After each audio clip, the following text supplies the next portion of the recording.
Hello students, हम कर रहे हैं coordinate geometry exercise number 7.2 class 10 CBSE का क्वेश्चन नंबर 6।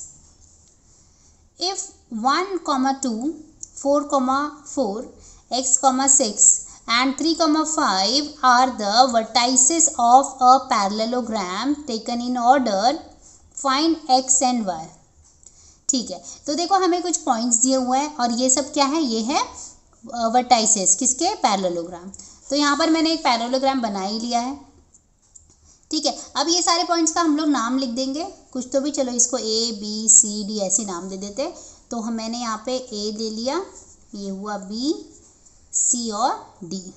ए का नाम क्या है 1, 2, बी है 4, सी है x, 6 और d कितना है 3, 5।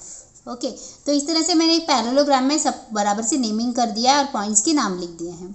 ठीक है, अब हमें क्या बोलता है, हमें यहाँ पे जो x दिया हुआ है, देखो यहाँ पर x है, ये y है, गलती से 4 लग रहा है। ठीक है, तो ये जो है ये y है। ठीक है, तो यहाँ पर जो y दिया है मैं यहाँ पे फिर से लिख देती हूँ, ये हुआ 4, y। ठीक है, अभी क्लियरली समझ में आ रहा है। तो ये जो y है और यहाँ पर जो ये जो x है ना, इसका हमें वैल्यू निकालना है। ओके, तो देखो हमें एक पैरेललोग्राम की एक प्रॉपर्टी पता है कि इसके जो डायगोनल होते हैं, अभी देखो यहाँ पे डायगोनल क्या है, AC एक डायगोनल है और दूसरा डायगोनल है DB। वो क्या करते हैं, एक दूसरे को बाइसेक्ट करते हैं। बाइसेक्ट करने का मतलब क्या है, इसका मतलब ये है कि ये जहाँ पे जो भी पॉइंट होगा, चलो यहाँ पे मान लेते O है, इस पॉइंट की वजह से जो DB है ना वो इक्वल पार्ट में डिवाइड हो जाएगा। वैसे ही AC है वो भी इस पॉइंट की वजह से इक्वल पार्ट में डिवाइड हो जाएगा। ठीक है, तो हम लोग यहाँ पर जस्ट एक इंफॉर्मेशन लिख देते हैं। यहाँ पर हम लिखेंगे diagonal of parallelogram bisect each other. अच्छा, अब इन्होंने बोला है कि भाई वो बाइसेक्ट कर रहा है, इसका मतलब जो AO है और OC है वो इक्वल हो गए, AO इक्वल टू OC होगा, राइट। तो मतलब हम लोग यहाँ पर O पॉइंट के लिए हम क्या कर सकते हैं, मिड पॉइंट फॉर्मूला लगा सकते हैं, राइट। चलो मान लेते हैं जो O है ना, इसके पॉइंट्स हैं x1 और y1, ऐसे हमने मान लिया। ठीक है, तो अगर हमें x1 निकालना है तो x1 क्या होगा, मिड पॉइंट होगा इसका, किसका, BD का, राइट। तो हम लोग मिड पॉइंट फॉर्मूला यूज करेंगे, यूजिंग मिड पॉइंट फॉर्मूला। तो हमें x1 कैसे मिलेगा, देखो x1 इक्वल टू इसका x मतलब 4 और इसका x मतलब 3, उसको 2 से डिवाइड करना है। तो 4 + 3/2 करेंगे तो ये हो जाएगा कितना, 7/2। तो यहाँ पर हमें x1 आ गया। ठीक है, y1 कैसे आएगा, देखो y1 के में भी हमें वही करना है, दोनों के y को 2 से डिवाइड करना है। यहाँ पर y है और यहाँ पर y क्या है, 5 है। तो मैं यहाँ पे लिख देती हूँ y1 इक्वल टू y + 5/2। ठीक है, ये तो तब हुआ जब हम लोग ने किसको लिया है, BD को लिया है। ठीक है, ठीक है, in line BD, right. BD जब हमने लिया तो ये सारी चीज़ें हुई। अब हम लोग दूसरी लाइन ले लेते हैं, कौन सी, AC वाली लाइन ले लेते हैं। ठीक है, तो चलो मैं डायग्राम के जस्ट नीचे ही बना देती हूँ, कर देती हूँ, इन लाइन AC। अब अगर मुझे यहाँ पर x1 निकालना है तो क्या होगा, दोनों के x को मुझे 2 से डिवाइड करना है, मतलब 1 + x, तो मैं यहाँ पे लिखूँगी x1 equal to 1 + x/2, right. और y क्या आएगा, देखो y होगा मेरा 2 + 6/2। तो ये y कितना आ जाएगा मेरा, सॉरी y1 आएगा यहाँ पे, तो ये हो जाएगा 8/2।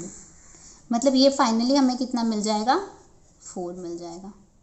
ठीक है, अब देखो एक बात तो बहुत ज़्यादा क्लियर है हमें कि यहाँ पर जो x1 है, राइट, वो x1 क्या है, वो चाहे मैं इसके लिए x1 निकाल रही हूँ या इसके लिए x1 निकाल रही हूँ, मैं बात तो सिर्फ x1 की कर रही हूँ ना। तो इसका मतलब ये चीज़ मुझे क्लियर हो गई है कि ये वाला जो x1 होगा वो ये वाले x1 के बराबर होगा। ठीक है, तो यहाँ पे मैं इसको इक्वेशन, इन दोनों को इक्वेशन 1 कर देती हूँ और इन दोनों को इक्वेशन 2 कर देती हूँ।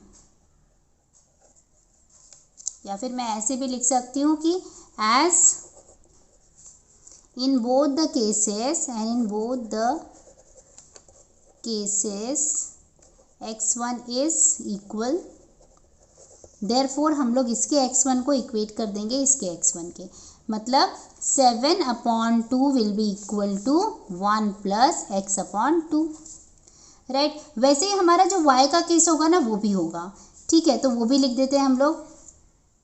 यहाँ पर y1 और यहाँ पर जो y1 होगा वो दोनों भी देखो, यहाँ पर जो y1 आया है और यहाँ पर जो हमारा y1 आया है, मतलब 4 दोनों इक्वल होंगे, तो हम लिख देंगे y प्लस 5/2, ये वाला y1 लिख दिया मैंने, और यहाँ से ये वाला y1 लिख देती हूँ, मतलब 4, ये दोनों भी इक्वल होगा। और यहाँ पे लिखोगे ऑल्सो y1 इज इक्वल, ठीक है, दोनों केस में y1 भी इक्वल होगा, तो मैंने ये भी एक इक्वेशन बना दिया है, ठीक है। हम सॉल्व कर लेते हैं, देखो 2 तो यहाँ से कैंसिल हो जाएगा, राइट। हमारे पास क्या बचेगा, 7 = 1 + x, तो यहाँ से मुझे x का वैल्यू कितना मिल जाएगा, 7 - 1, मतलब कितना मिल जाएगा, 6 मिल जाएगा, तो मैंने x का वैल्यू निकाल लिया है, ठीक है। यहाँ पर क्या करेंगे, ये जो 2 है ना उसको भेज रही हूँ 4 के पास, तो फिर y + 5 = 4 × 2 हो जाएगा, ठीक है, तो y + 5 = 8 हो जाएगा, राइट। तो फिर y क्या हो जाएगा, 8 - 5, 8 - 5 करेंगे तो कितना आएगा, 3 आ जाएगा, तो y = 3, राइट। तो हमें x और y बोला था निकालने के लिए, हमने निकाल दिया है x का वैल्यू और y का वैल्यू, तो यहाँ पर ये क्वेश्चन ख़त्म हो जाता है, ठीक है। आई होप आपको समझ में आया है। Keep watching, keep learning, thank you, bye bye.